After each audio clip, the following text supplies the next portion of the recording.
여러분 안녕하십니까? 현재 정부 차원의 5.18 진상규명조사가 이루어지고 있습니다. 여기서 범죄 혐의가 나오면 검찰이 수사를 하도록 법에 명시되어 있습니다. 하지만 검찰 수사권이 축소되면서 진상규명을 위한 수사에 구멍이 생겼습니다. 손준수 기자가 단독 보도합니다. 5.18 진상규명회의 핵심 과제는 발포 책임과 민간인 학살, 안매장 등입니다.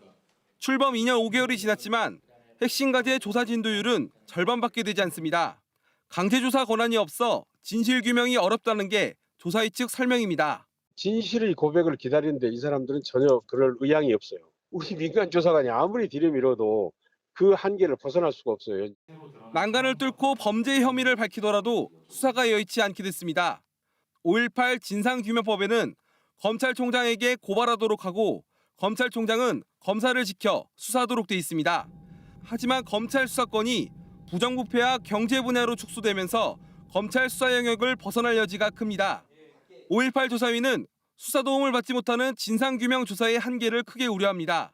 조사 중 또는 조사 결과가 중요한 진실이 가려져 있다고 한다면 우리가 고발을 할 수 있도록 되어 있는데 이 고발권 자체가 유명무실화됐잖아요, 지금. 검찰 수사권 축소 법안 통과를 주도한 민주당은 법안의 미비점을 알고 있다며 보완책을 내놓겠다는 입장입니다. 이런 상황에서도 별다른 충돌 없이 될 수 있는 방법은 없는 건지, 그것이 아니다면 하루라도 빨리 진상규명을 위한 특별법 개정이 들어가야 되지 않는가라고 생각합니다. 검찰 수사권 축소의 여파가 갈 길 바쁜 5.18 진상규명에 걸림돌이 되고 있습니다. KBS 뉴스 손준수입니다. 5.18 학살 책임자들에 대한 사죄와 책임 기획보도 세 번째 순서입니다. 5.18 책임자들은 사과 없이 생을 마감하고 있고 남은 자들은 침묵과 회피로 일관하는 게 5.18의 현주소입니다. 이 중 신군부 인사로는 드물게 5.18 진상규명조사위원회 전문위원으로 활동하면서 진상규명에 협조하는 인물이 바로 김충립 씨입니다. 신군부가 사과할 수 있는 마지막 기회라는 김충립 씨를 만나서 얘기를 들어봤습니다. 김정대 기자입니다.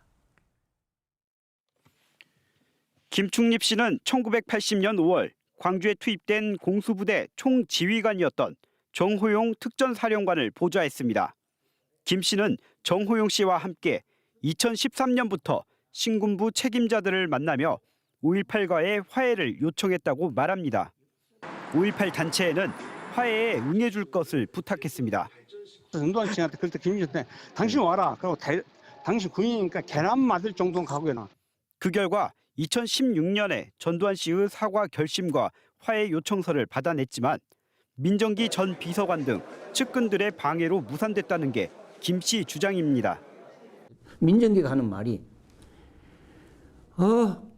저는 죽어도 사과 화해 못합니다. 역사의 심판을 받으면 우리는 영웅이고 의인이요.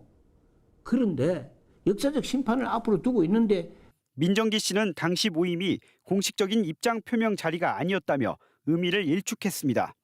이런 와중에 전두환과 노태우 씨가 사망하면서 화해 의사가 있었던 정호용 씨마저 돌아섰다는 게 김충립 씨 주장입니다.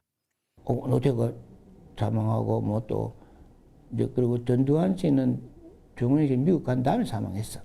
그러니까 하여튼 정호용 씨가 의욕을 잃기 시작하더라고. 김 씨는 더는 시간이 없다며 50 인사들의 사과를 촉구합니다.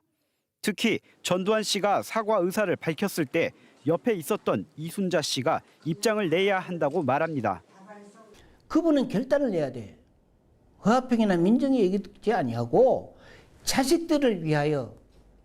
5.18 진상규명조사위는 지난달 김 씨의 요청에 따라 이순자 씨 등에게 희생자들에 대한 사과를 촉구하는 서한을 보냈지만 답변을 받지 못했습니다. KBS 뉴스 김정대입니다.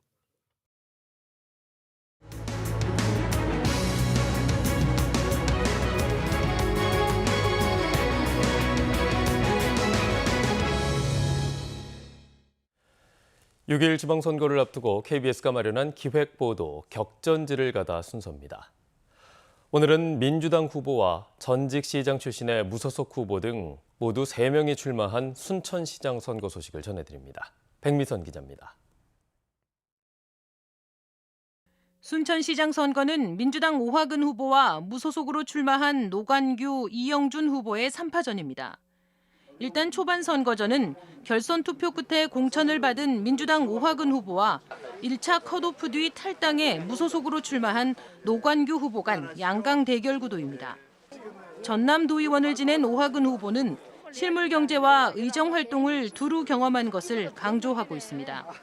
부족한 숙박 인프라를 갖춰 관광 중심으로 경제를 활성화하고 의료 기반도 확충하겠다는 게 핵심 공약입니다. 순천의 산과들과 바다에 다양한 형태의 리조트, 콘도, 호텔, 휴양림 이런 숙박시설들이 갖춰져야만이 1,000만 명의 관광객이 순천에 와서 돈을 쓴다. 재선 시장 임기 중 사퇴했다가 11년 만에 재도전에 나선 노관규 후보는 안정적인 인지도를 바탕으로 표밭을 다지고 있습니다. 대표 공약으로 원도심 재건과 신대지구 스타필드 유치 등 주민과 밀접한 생활 공약을 내놨습니다. 우리 신대지구가 지금 양쪽 지구당에서 다 누구도 얘기하지 않는 지역이 됐어요. 여기는 스타필드를 꼭 유치해서 새로운 문화 또 쇼핑 이런 공간으로 만들어내겠습니다. 무소속 이영준 후보는 주민자치회 등 오랜 풀뿌리 자치활동 경험을 살려 맞춤형 행정 서비스를 제공하겠다고 말합니다. 순천 시내와 동천을 한눈에 볼 수 있는 죽도봉 전망대 구축이 대표 공약입니다. 동천을 낀 죽도봉에 스카이타워를 조성하려고 합니다. 지금.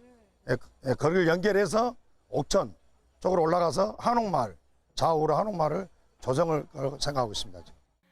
인구 28만으로 전남을 넘어 호남 3대 도시로 비약 중인 순천시. 유권자 표심을 잡기 위한 민주당 후보와 무소속 후보 간 경쟁이 치열합니다. KBS 뉴스 백미선입니다. 6일 지방선거 선거운동이 오늘부터 시작되면서 각 정당과 후보들은 앞으로 13일 동안 유권자의 표심을 잡기 위한 열전에 돌입합니다.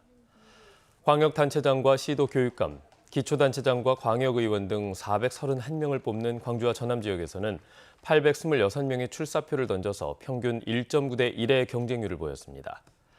선거운동 첫날 더불어민주당과 국민의힘, 정의당과 진보당 시도당은 지방선거 승리를 다짐하는 출정식을 갖습니다.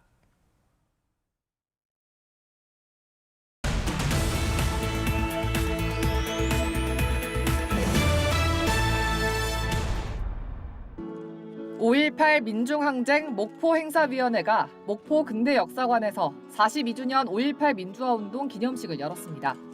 뒤이어 목포 평화광장 야외무대에서 5월 문화제가 열렸고 다음 달까지 갤러리 나무숲 등에서 민중미술작가들의 작품 전시회가 개최됩니다. 여수에서도 42주년 5.18 민주화운동 추모 행사가 열렸습니다. 어제 여수 이순신 광장에서 여수 시민단체 등 100여 명이 참석한 가운데 영령들의 넋을 기리는 기념식과 민중가요 공연, 주먹밥 나눔 행사가 진행됐습니다. 강진군이 소비 패턴 변화로 어려움을 겪고 있는 지역 전통시장 활성화를 위해 전통시장 배송 도우미 서비스를 시작합니다.